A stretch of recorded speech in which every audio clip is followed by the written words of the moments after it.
¿Hasta qué punto conocemos la influencia que ejerce la música en el ser humano? En el cielo, los divinos instrumentos resonaban universalmente para aclamar las grandes proezas de Dios. En la tierra, por generaciones, la música ha sido instrumento de adoración, exaltación, júbilo, pero también ha servido para manipular el carácter de las personas. ¿Sabemos qué puede hacer en nuestra mente? ¿Cómo millones de personas desconocen cuál es el papel que desempeña la música en el gran conflicto? A continuación, el Ministerio Secretos Revelados presenta una serie de temas que descubrirán cuál es el poder oculto de la música. Y ahora con ustedes, Oliver Coronado. Es un placer saludarles en esta serie tan especial titulada El poder oculto de la música. Estamos felices porque en el tema de hoy vamos a estudiar el creador de los instrumentos, que es un tema importantísimo. Usted necesita saber qué dice la Escritura en cuanto a los instrumentos musicales. Así que vamos a comenzar el tema con una palabra de oración, dando a todos nuestros oyentes y televidentes una cordial bienvenida. Oremos. Te damos gracias, Señor, Padre eterno, tú que eres el mejor músico que hay en el universo. Guíanos a abrir tu palabra. Que tu Espíritu Santo esté en medio de nosotros y que nos pueda guiar especialmente a entender el tema de hoy. Gracias, Señor, por todas las bendiciones que nos has regalado y acompáñanos ahora en el nombre de Jesús. Amén. Muy bien, luego que hemos orado, mis hermanos, queremos recordar el pasaje que estamos utilizando durante toda la serie. Es un pasaje clave del espíritu de profecía. Elena G. de White escribe en Mensajes Selectos, tomo 2, página 43, lo siguiente: las cosas que han ocurrido en el pasado también acontecerán en el futuro. Satanás convertirá la música en una trampa debido a la forma como es dirigida. Note que el llamado es a ponerle la lupa a la música. Y luego ella dice, Dios exhorta a su pueblo que tiene la luz ante sí en la palabra, en los testimonios, a que lea, note los pasos, leer, considerar y luego obedezca. Se han dado instrucciones claras y definidas a fin de que todos comprendan. La señora White nos da a entender que la Biblia tiene principios que nos permitirán a todos, seamos músicos o no, comprender lo que Dios quiere de la buena música. Ahora, como hemos hablado ya, vamos a hablar sobre los instrumentos musicales. Primera pregunta, ¿qué es un instrumento musical? Según el diccionario, un instrumento musical es un objeto compuesto por la combinación de uno o más sistemas resonantes y los medios para su vibración, construido con el propósito de producir sonido en uno o más tonos que pueden ser combinados por un intérprete para producir música. Ahora, la pregunta clave es, ¿se pueden utilizar los instrumentos musicales en el culto? La misma señora White responde esta pregunta y ella dice, acompáñese entonces el canto con instrumentos musicales tocados con habilidad. No hemos de oponernos al empleo de instrumentos de música en nuestra obra. El Evangelismo, página 370. Les hago una pregunta. ¿Nos da ella la orden de que podemos usar los instrumentos musicales? Sí, pero ¿cuáles? Mucha gente me dice, hermano, o sea que podemos usar cualquier cosa. Quiero contarle que hay un salmo muy utilizado en el mundo cristiano para tratar de decir que cualquier tipo de instrumento puede ser utilizado en cualquier tipo de lugar. Y es el Salmo 150. Yo estoy seguro que usted lo ha leído alguna vez. El Salmo 150 presenta los instrumentos en general y presenta diferentes lugares donde fueron utilizados, pero la gente mezcla todo y dice, mira, podemos utilizar todos los instrumentos cual sea el lugar. Déjeme darle una clave del Salmo 150. El Salmo 150 presenta 3 lugares o 3 situaciones diferentes. Y luego, en su segunda parte, presenta los instrumentos a ser usados en cada situación. Vamos a comenzar a leerlo para tener idea de lo que estamos hablando. Salmo 151. Alabad a Dios, ¿a dónde? En su santuario, tenemos lugar 1.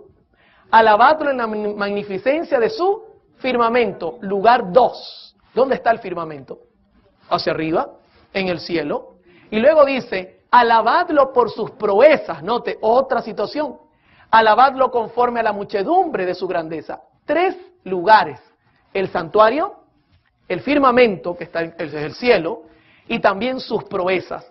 Luego que usted lee esto, los siguientes pasajes van a ordenar en dúo cómo se usa cada instrumento, pero no nos va a decir cuál es el lugar que ocupa cada uno. Esto es importante que lo notemos. Dice el versículo 3, alabadlo a son de bocina, alabadlo con salterio y arpa, alabadlo con pandero y danza, con cuerdas y flautas, con címbalos resonantes, con címbalos de júbilo, todo lo que respira alabe a Jehová, aleluya. Si usted nota, hace una lista de instrumentos, pero no le dice cuál es el lugar de cada uno en las tres primeras partes que leímos. El santuario, el firmamento y también las proezas. ¿Dónde irá cada uno? Pues mi hermano, es muy sencillo. Lo que hay que hacer es leer la Biblia. La Biblia tiene información completa sobre cómo fueron usados estos instrumentos. Así que vamos a comenzar en este momento hablando de un principio importante para entender el tema de hoy. En 1 de Corintios, capítulo 10, 23, la Escritura dice, todo me es lícito, pero no todo conviene. Todo me es lícito, pero no todo edifica. Ahora, aquí le voy a hacer a usted una pregunta y quiero que preste mucha atención. Tengo al pastor, que usted lo puede ver a mano izquierda, está vestido con un traje, ¿ok? Está bien vestido. Pregunto, ¿la ropa que tiene el pastor es buena para la iglesia? Sí, está muy bien vestido. Pero a mano derecha tengo a un joven vestido, en Venezuela lo llaman bermudas, un pantalón corto, una franela bien decente, unos zapatos decentes, pero no tiene medias. Le hago una pregunta, ¿el muchacho está mal vestido? No, él está bien vestido. ¿Pero conviene ese tipo de indumentaria para la iglesia? No conviene. ¿Se da cuenta el principio que aplica Pablo? Todo me es lícito, pero no todo conviene. El hecho de que él no esté vestido con traje no quiere decir que está mal vestido o que la ropa que tiene es satánica. Esto es importante que lo entendamos a la luz de los instrumentos musicales. Los instrumentos son neutrales, pero no todos convienen en el mismo lugar porque generan información distinta al cerebro. Voy a cambiar la gráfica y ahora vemos una montaña y el pastor está con su traje y el joven ahora está vestido de forma casual. Le hago una pregunta. ¿Quién está mejor vestido ahora para el lugar? El muchacho, porque usted se imagina al pastor subiendo con el traje a la montaña. Bueno, de repente la corbata le puede servir si se resbala y se cuelga de un árbol, ¿verdad que sí? Hermanos, esto es importante, es un principio importante. Todo, ahora entiende cuando Pablo dice todo me es lícito, pero no todo conviene. Todo me es lícito, pero no todo edifica. O sea, cada cosa tiene su lugar y necesariamente no tiene que ser mala para no funcionar. Ahora, entendiendo esto, vamos a comenzar a examinar el Salmo 150. La primera parte nos habla del santuario. Alabadlo en su santuario. Salmo 151. La palabra santuario en hebreo es la palabra Kodesh, que significa cosa dedicada o lugar sagrado. Note qué interesante, cosa dedicada o lugar sagrado. Ya eso nos indica que es un lugar especial, muy especial. Cuando usted sigue mirando, la pregunta es ¿por qué es un lugar sagrado?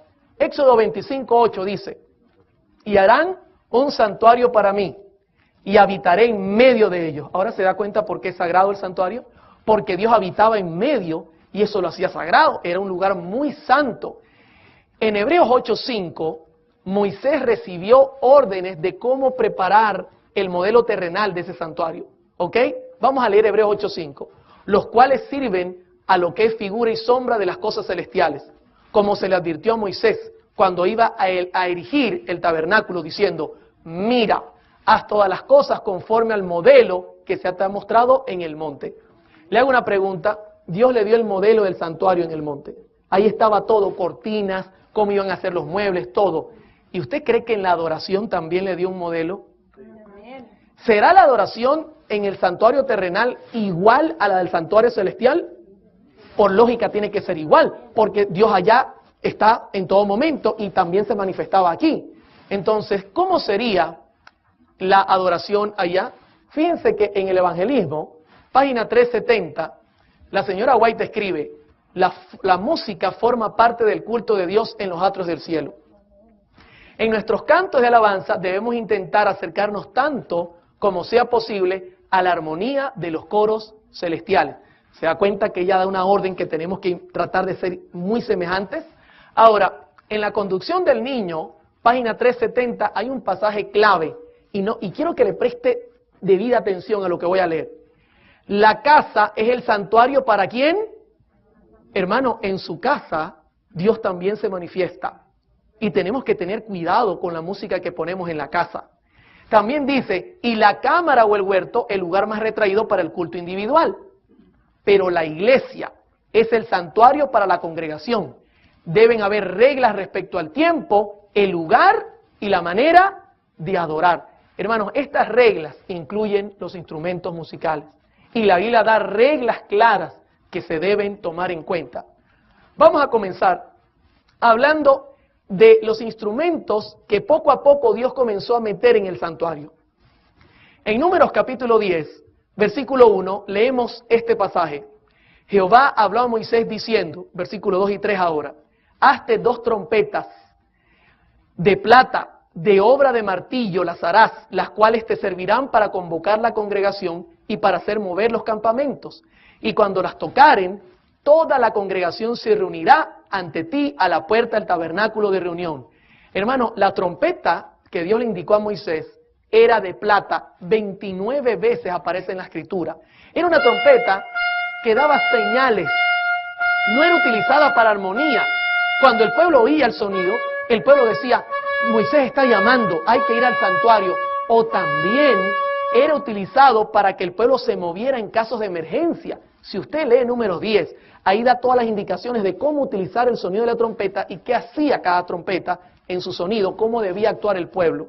Así que la trompeta era un instrumento utilizado para dar señales. Flavio Josefo escribe sobre ella en Antigüedades, en su libro Antigüedades, y dice lo siguiente. Josefo describe la anchura de estas trompetas diciendo que eran tubos rectos de poco menos de un codo de longitud, aproximadamente unos 50 centímetros, algo más gruesos que una flauta y terminaban en campana. Puesto que carecía de válvulas o llaves, este instrumento tampoco podía producir una melodía. O sea, ella producía solo 3 notas, do, sol o la octava de do arriba. Solamente esas 3 notas. No podía agarrar ahí el levita, para papá. No, eso no se podía hacer. No tenía válvulas. Así que la primera, el primer instrumento utilizado fue la trompeta. Pero también quiero hablarles del shofar. En Josué 6:20, la Escritura nos habla de qué era el shofar. Dice la Escritura, entonces el pueblo gritó y los sacerdotes tocaron las bocinas. Palabra hebrea shofar. Aparece 72 veces en la Biblia, es el instrumento que más aparece en el Antiguo Testamento. Y aconteció que cuando el pueblo hubo oído el sonido de la bocina, gritó con gran vocerío y el muro se derrumbó. El pueblo subió luego a la ciudad, cada uno derecho hacia adelante y la tomaron. Usted puede imaginar la escena. Israel comenzó a darle vueltas a Jericó y vueltas y vueltas. Y cuando llegó a la 7ª vuelta, comenzó a sonar esto. Y comenzaron todos a gritar fuertemente, ¡ah! Gritos fuertes. ¿Usted imagina a la gente en Jericó como estarían aterrados escuchando el sonido y comenzaron a caer las murallas? Hermano, sería un momento tremendamente terrible. Este shofar era un cuerno de carnero que se usaba y daba también solo 3 notas, do, sol y do arriba. No era utilizado para generar armonía. Qué tremenda es la Escritura. Hasta aquí la Escritura nos dice que se utilizaban estos 2 sonidos, el de la trompeta y el del shofar. Note algo interesante, el shofar no era usado en el templo. Siempre tiene conexión a la guerra, siempre, mientras que las trompetas de plata sí eran usadas en el templo. Ahora, otro instrumento que la Biblia nombra y que se usaba en el templo era el címbalo. El címbalo fue añadido directamente por el rey David entre el año 931 y el año 722 aproximadamente se cree que este instrumento fue añadido.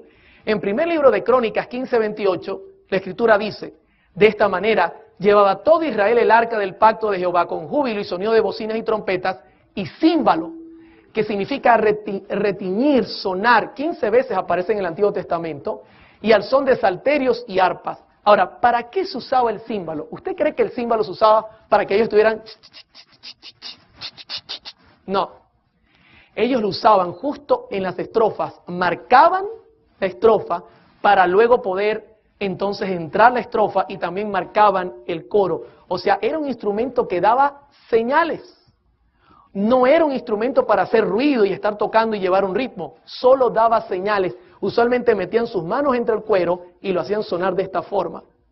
Algunos dicen que también podía sonar de esta forma para hacer que el sonido fuese menos fuerte. Pero estos dos, la trompeta y el címbalo, simplemente daban señales. Usted puede escucharlo. Ahí comenzaba la estrofa. Y podía comenzar el coro. Era un instrumento para dar señales. Muy bien, tenemos la trompeta y el címbalo, pero ¿y David no usaba instrumentos de armonía? Sí que los usó.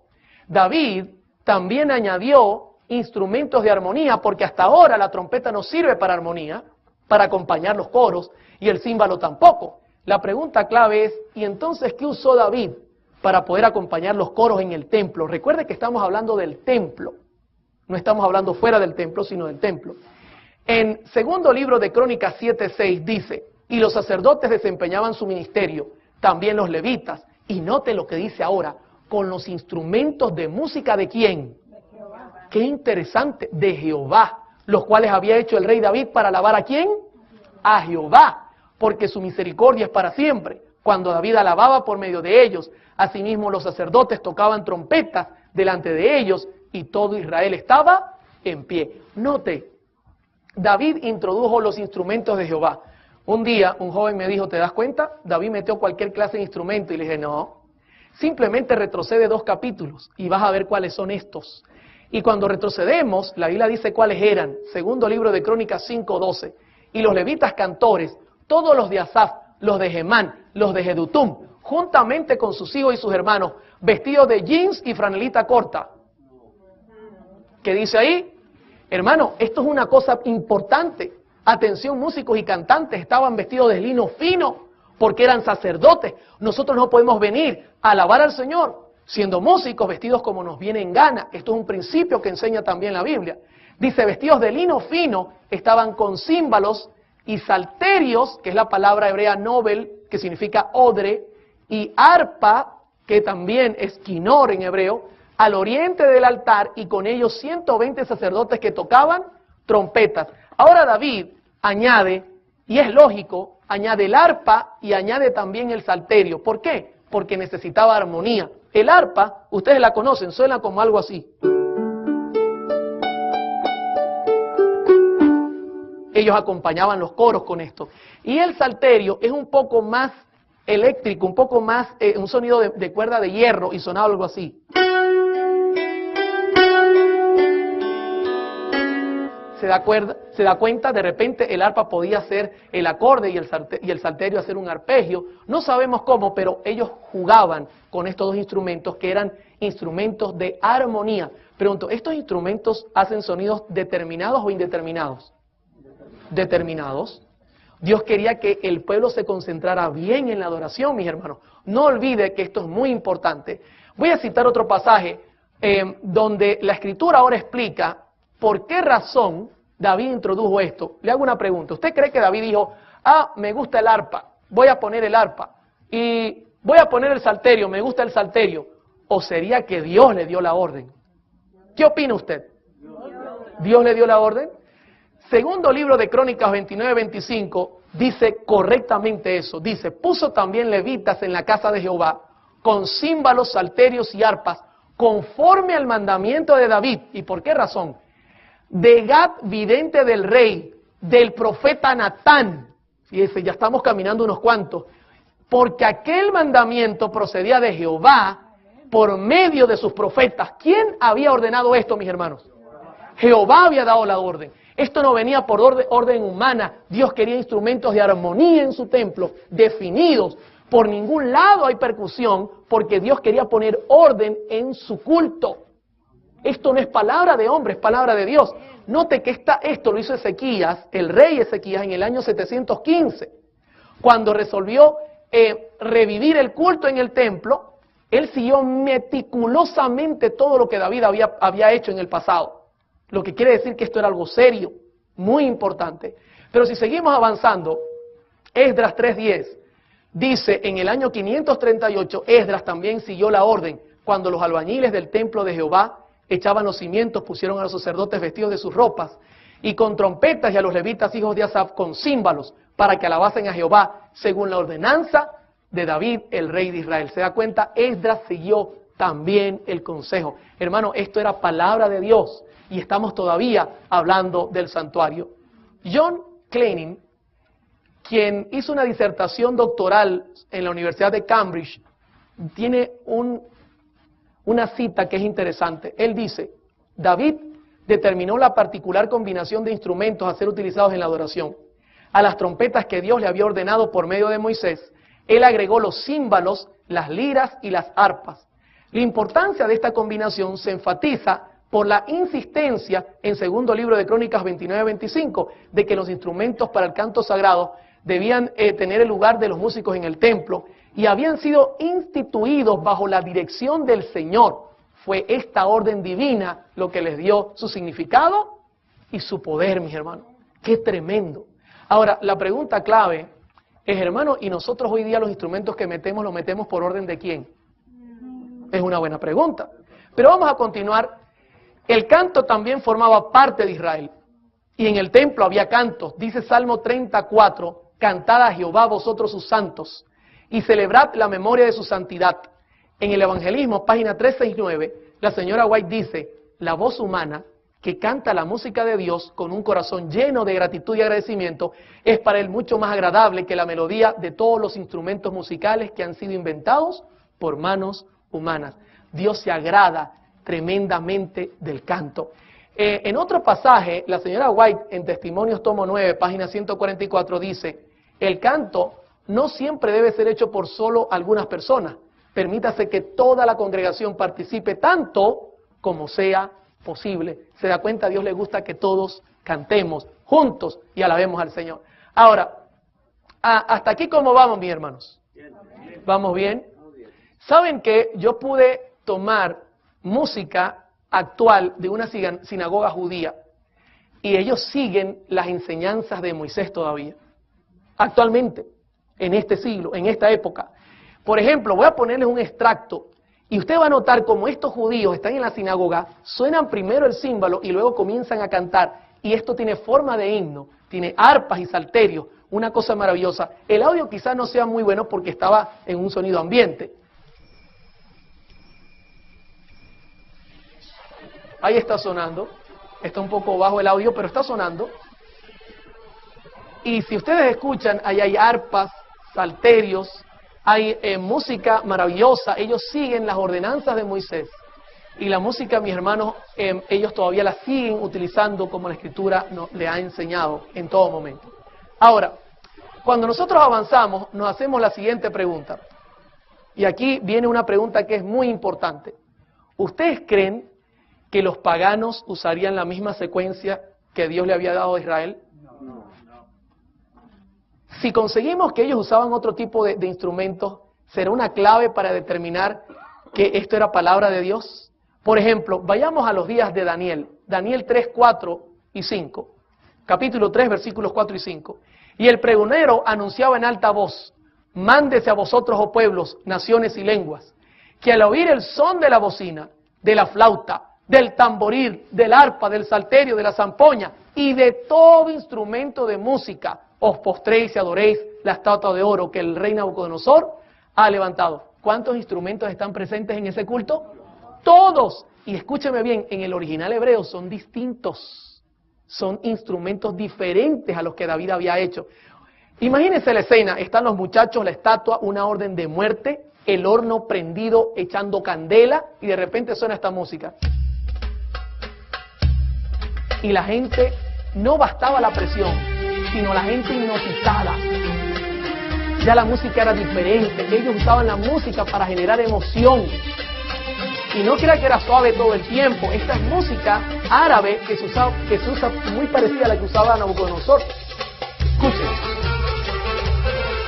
Arrodíllense, Si no, los voy a matar. La misma música trataba de influenciarlos a estos muchachos para caer postrados. Mi pregunta en este momento es la siguiente.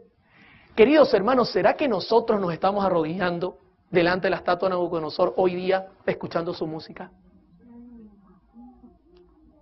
¿Qué tipo de música estamos usando para alabar al Señor? ¿La que dice la Biblia o la que la Biblia revela que usaba Nabucodonosor? Yo pudiese hacer ritmos pop sobre la música árabe, porque tiene el mismo principio de violaciones musicales. Ahora, en Éxodo 33, 18, dice la Escritura en el 19, cuando oyó Josué el clamor del pueblo que gritaba, palabra col en hebreo que significa gemía, dijo a Moisés, alarido de pelea hay en el campamento. Y respondió Moisés, no es voz de alaridos de fuertes, ni voz de alaridos de débiles, voz de cantar, aullar, es la palabra aná, oigo yo. Ahora, imagínense la escena. Josué viene bajando con Moisés con las tablas del pacto, y de repente comienza poco a poco, a medida que se van acercando, comienza a sonar como una guerra.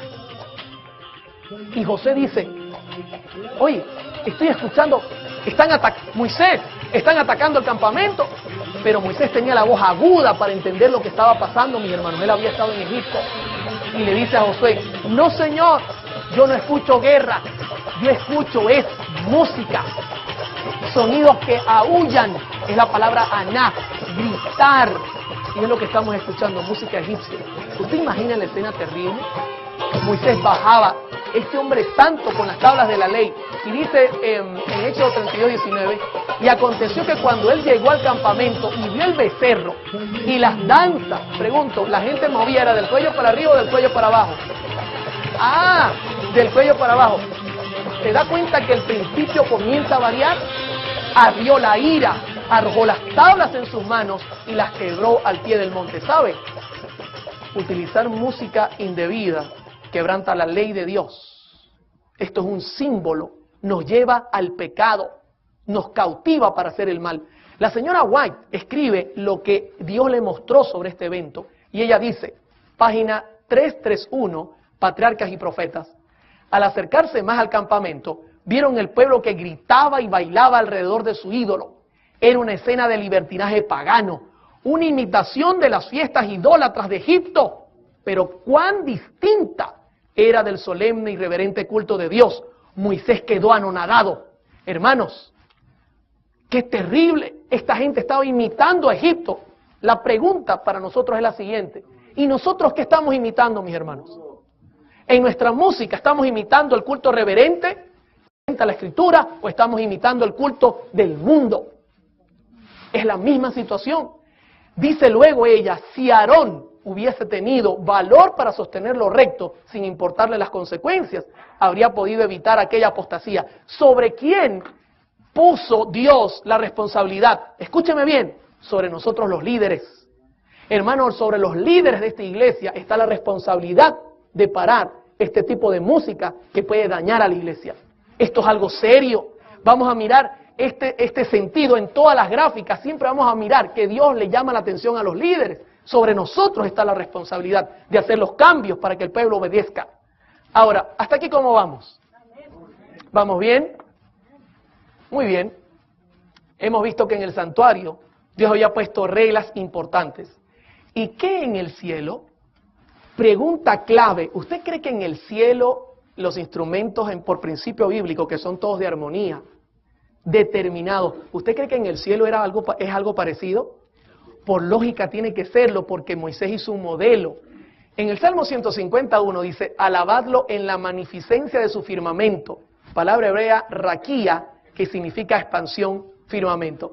¿Sabe que en el Salmo 148, versículos 1, 2 y 3, David escribe, alabad a Jehová desde los cielos, alabadlo en las alturas, alabadle vosotros todos sus ángeles, alabadle vosotros todos sus ejércitos, alabadle sol y luna, alabadle vosotras todas sus lucientes estrellas.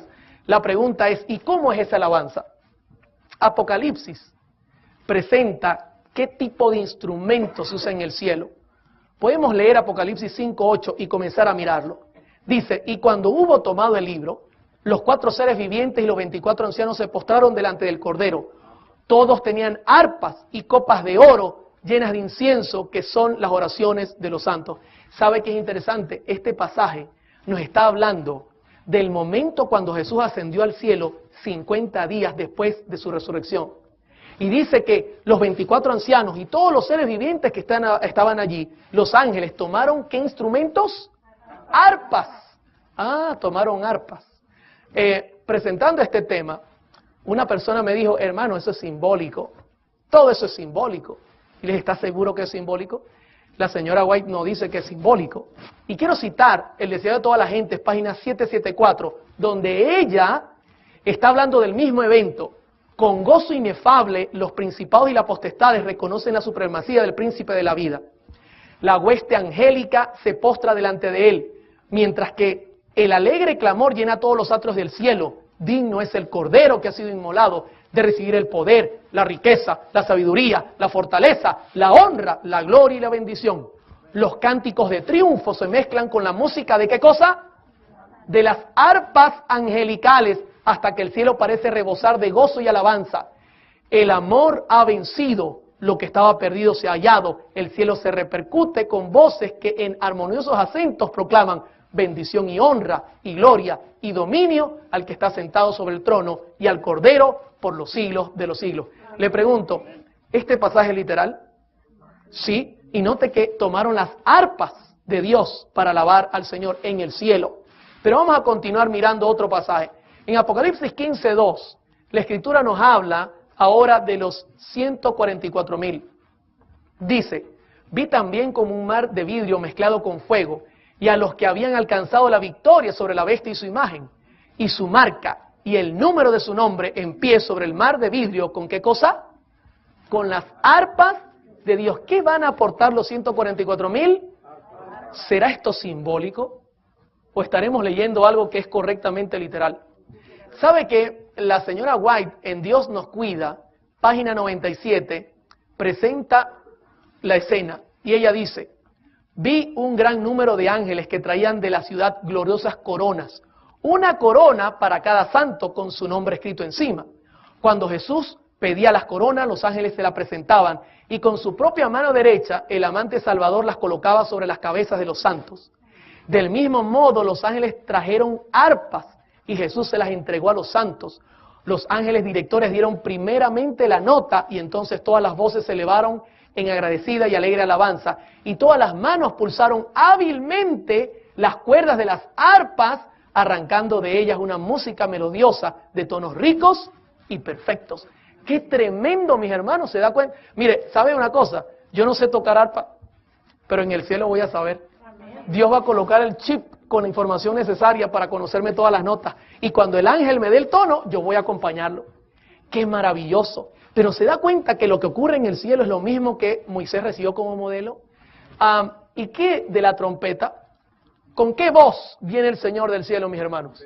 Con voz de trompeta. En 1 Tesalonicenses 4:16 dice, porque el Señor mismo, con voz de mando, con voz de arcángel y con trompeta de Dios, descenderá al cielo y los muertos en Cristo resucitarán primero.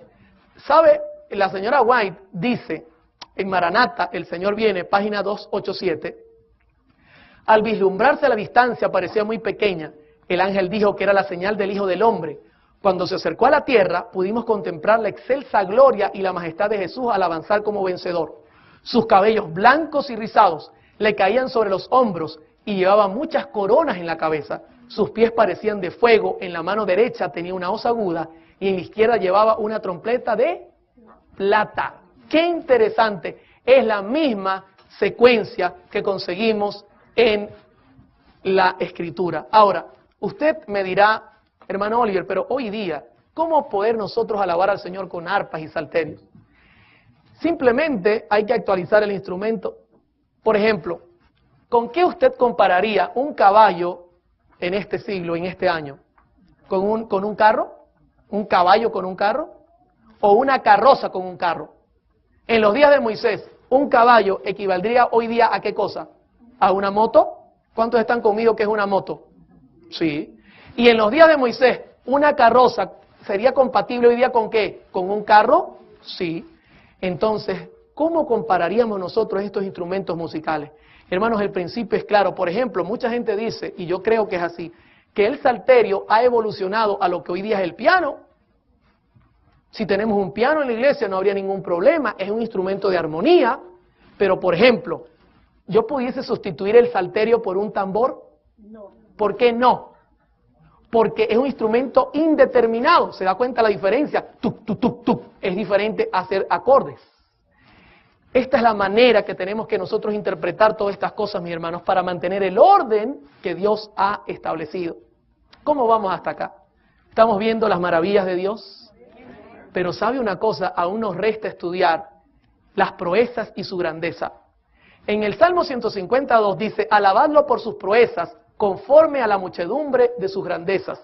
Ya hemos estudiado acerca del arpa, del salterio, la trompeta, hemos estudiado acerca del shofar, hemos visto el címbalo, hemos visto que en el cielo se usan instrumentos parecidos, pero ¿y qué en las cosas seculares? Aquí es donde vamos. Por ejemplo, el Salmo 150 dice que hay que alabarlo con pandero, danza, con cuerdas y flautas. ¿Dónde se usaba el pandero, la danza, las cuerdas y las flautas? Pues hay que ir a la Biblia.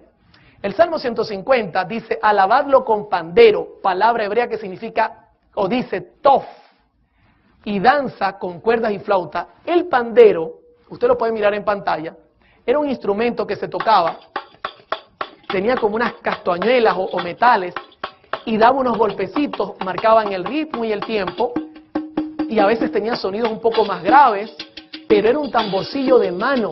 Hermano, ¿sabe qué? Para sorpresa de muchos, en la Biblia no se usa la palabra tambor. En los 66 libros no aparece tambor. Lo más parecido es tof, tamborcillo de mano. ¿Y dónde se usaba el tof? En Éxodo 15, 20, la Biblia dice que se usaba en victorias militares. Y María la profetisa, hermana de Aarón, tomó un pandero en su mano y todas las mujeres salieron en pos de ella con panderos y danzas. ¿Recuerdan? Pasaron el mar y agarraron los panderos. Pregunto, ¿era dentro del templo o fuera del templo? Fuera del templo. ¿Se da cuenta el principio bíblico? Es claro, Dios no quería en el templo panderos. Fuera del templo no había ningún inconveniente, todo me es lícito, pero no todo conviene. Ahora, ¿recuerda cuando también David venció al gigante en primer libro de Samuel 18:6? Aconteció que cuando volvían ellos, cuando David volvió de matar al filisteo, salieron las mujeres de todas las ciudades de Israel cantando y danzando para recibir el rey Saúl con panderos, con cánticos de alegría y con instrumentos de música. ¿Se da cuenta? Nuevamente los panderos, ¿dónde? ¿Fuera o dentro del templo? Fuera. O sea, tenemos aquí enseñanzas claves. También se usaban en fiestas, cosas de entretenimiento. Job 21:12, al son del tamboril y de la cítara saltan y se regocijan al son de la flauta. ¿Se da cuenta? Era música de entretenimiento. En Jeremías 31:4 también aparece ligado el tof, el tambor de mano, con entretenimiento. Aún te edificaré y serás edificada, oh Virgen de Israel. Todavía serás adornada con tus panderos y saldrás con alegres danzas. O sea, en pocas palabras, el pandero era usado para fuera o dentro del templo, para cosas de entretenimiento. Esto es un principio que no hay que olvidar. Mañana usted va a entender en el tema número 4 por qué todo esto tiene esta conexión. Una cosa maravillosa, cómo el cuerpo ubica la información. ¿Y qué de la danza? Hoy día la danza es un tema polémico. Y le cuento que mucha gente por introducir música errónea está comenzando a danzar en las iglesias y a mover el cuerpito. Porque la música debe mover del cuello para arriba, no del cuello para abajo. En el Salmo 154 dice, alabadlo con pandero y danza, palabra hebrea hul, que significa girar en círculos. Alabadlo con cuerdas y flautas. Note, la traducción debería ser girar en círculos, pero ellos ponen danza. Ahora, ¿cómo es esto? Eclesiastés 3 nos presenta el principio de la danza. Note lo que dice Eclesiastés 3:4, tiempo de llorar, tiempo de reír. Tiempo de endechar, o sea, estar triste, y tiempo de bailar, palabra hebrea rakat, que significa saltar de alegría. Note, es lo contrario a estar triste. Tiempo de estar triste y tiempo de saltar de alegría. Eso es lo que significa danza. Pero, ¿sabía usted que la danza es nombrada 27 veces en la Biblia? Siempre ocurre después de un tremendo evento. Por ejemplo, el primer lugar donde aparece la danza es cuando Israel pasa el Mar Rojo. ¿Usted imagina estar nosotros con Israel pasando el Mar Rojo? Y nosotros terminemos de pasar el Mar Rojo y entonces le digamos a Moisés una palmada por la espalda: Moisés, te felicito, hiciste buen trabajo. Hermano, el ejército venía detrás, el más grande de la época, a los lados de las montañas. Dios abre el mar. Si yo hubiese estado allí, me hubiesen tenido que amarrar, porque estaría todavía hoy brincando de alegría. Y la Escritura dice que luego de eso se cumple Éxodo 15:20 y María, la profetisa, hermana de Aarón, tomó un pandero en su mano y todas las mujeres salieron en pos de ella con panderos y danzas. Brincaban de alegría. En Lucas 15 está el último pasaje de la danza. Y escúcheme, tiene que ver con el hijo pródigo. Dice Lucas 15:25, y su hijo mayor estaba en el campo, y cuando vino y llegó a casa, o cerca de casa, oyó la música y las danzas, el mayor. Ahora, cuando usted lee la parábola, ¿cuándo danzaron ellos? ¿Antes de que llegara el hijo perdido o después? Lógico, siempre la danza viene después del evento. Era algo cultural en Israel. Imagínense el hijo pródigo llegando triste, y cuando va llegando triste consigue que hay una fiesta en la casa. Hubiese dicho: mi papá no está triste, está haciendo fiesta porque yo no estoy. Pero ocurre es después. Él llega, el papá aprendiéndose el mensaje: he pecado contra el cielo y contra ti, Padre, perdóname. El papá cuando lo ve lo abraza, le perdona. Es un momento especial, hacen una fiesta y ahí la gente danza como resultado. Siempre la danza en la Escritura está ligado a la parte, hermano, que tiene que ver con celebración por un momento especial. Si nosotros hoy día brincáramos aquí nos llamarían locos, pero en Israel eso es algo cultural. ¿Usted recuerda el caso de David en 2 de Samuel capítulo 6:4? Y David, dice la Escritura, y toda la casa de Israel danzaban, palabra sahak, alegría, regocijo, salto delante de Jehová, con toda clase de instrumentos de madera de haya, con arpas, salterios, panderos, flautas y címbalos. ¿Sabe? Mucha gente utiliza este pasaje para decir: viste, se puede bailar. Quiero decirle que era un momento de júbilo. El arpa había estado secuestrada por los filisteos. Usa había muerto en el primer traslado y ahora ellos iban felices trasladando el arca definitivamente. Y David danzaba, pero la danza eran brincos de alegría. La señora White, en Patriarcas y Profetas, página 766, describe su danza y note lo que dice: nuevamente el largo séquito se puso en movimiento y flotó hacia el cielo la música de arpas, cometas, de trompetas y címbalos, fusionada con la melodía de una multitud de voces. En su regocijo, David, ¿qué dice allí? Saltaba, no bailaba merengue, ni bailaba salsa, ni bailaba rock and roll, saltaba con toda su fuerza delante de Jehová, al compás de la música.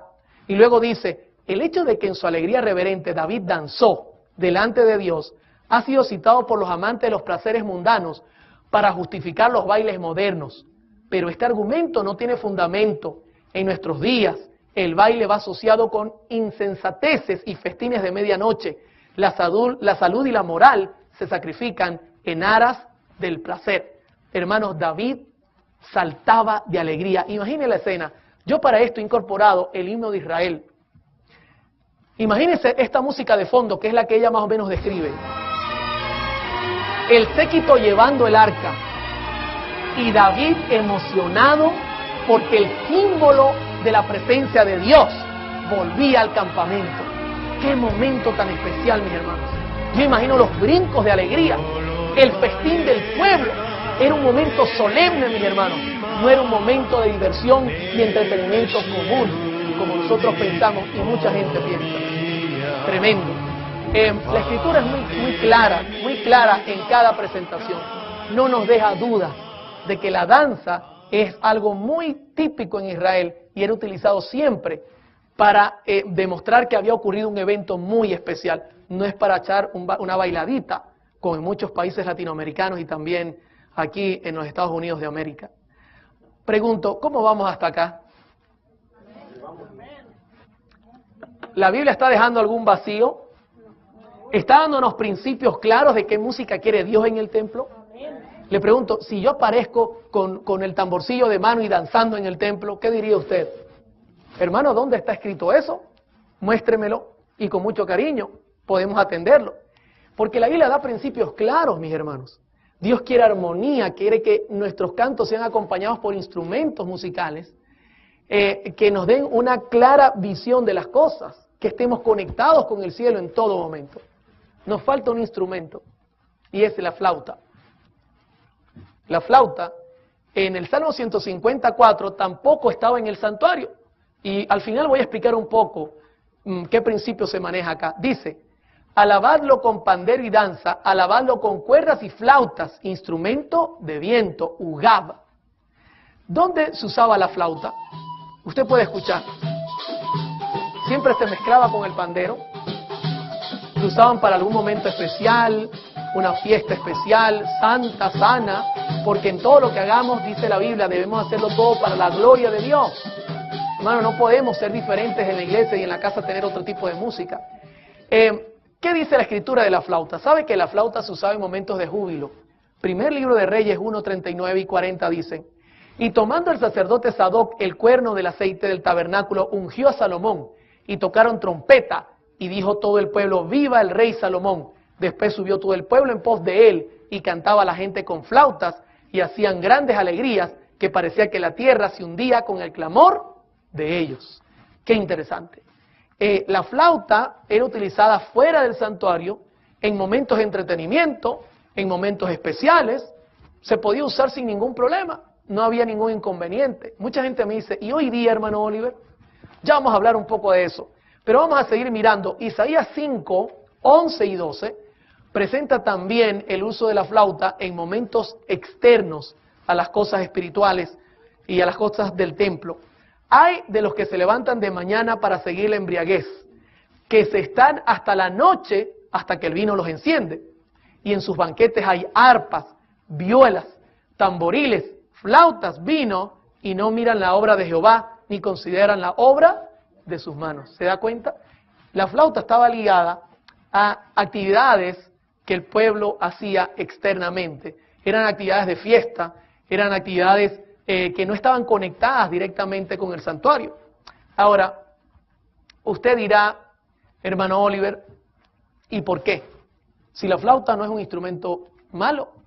Si nosotros hoy día actualizáramos todo, notáramos que la flauta hoy día, inclusive la flauta vertical, tiene un sonido muy suave, distinto a la flauta que usaba Israel. Es una flauta más clásica. Personalmente creo que no habría ningún inconveniente en usarla en el culto, al igual que usar la trompeta para tocar un especial, porque hoy día tiene llaves. El detalle que quiere enseñarnos las Escrituras, mis hermanos, muy especialmente, es el punto de que Dios no quiere que nosotros usemos lo común en el culto, que cada cosa debe tener su lugar y que tenemos que tener sumo cuidado en que las cosas se hagan como Dios ha determinado. Por ejemplo, haciendo un repaso, hemos visto que Dios ordenó que en el templo se usaran instrumentos de armonía, como el arpa, el salterio. Hoy día pudiésemos usar el piano, pudiésemos usar guitarras, pudiésemos usar cualquier otro tipo de instrumento de armonía. Pudiese haber un especial con una trompeta, pudiese haber un especial con una flauta, con un sonido suave y delicado, no habría ningún problema. Una persona me preguntaba, hermano, ¿y la cultura puede regir en cuanto al uso del instrumento?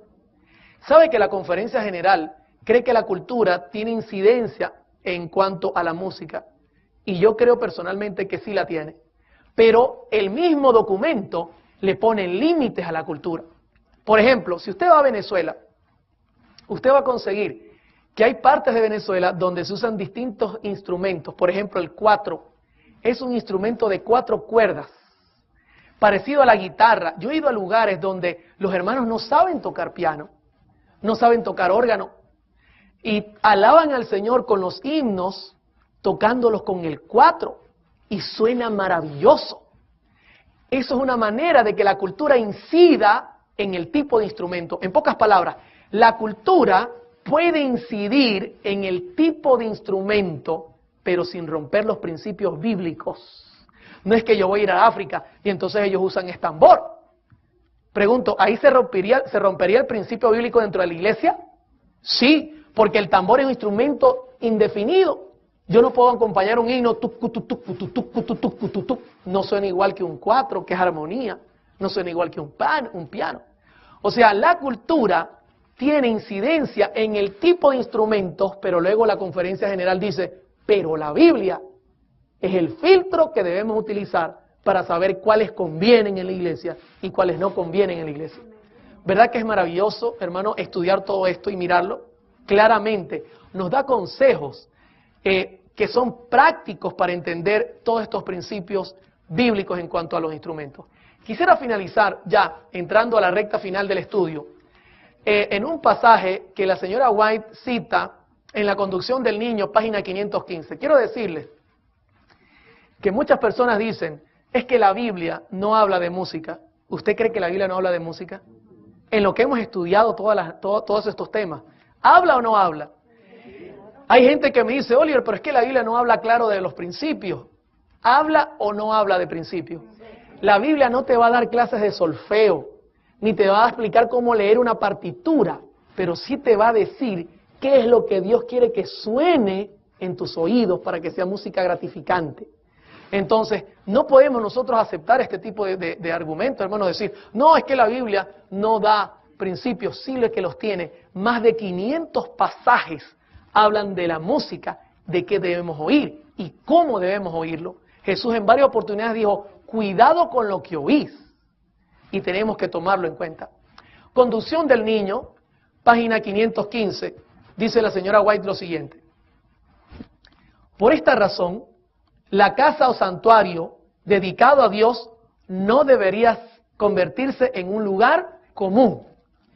Su santidad no se debería confundir ni mezclar con los sentimientos comunes de todos los días o de la vida comercial.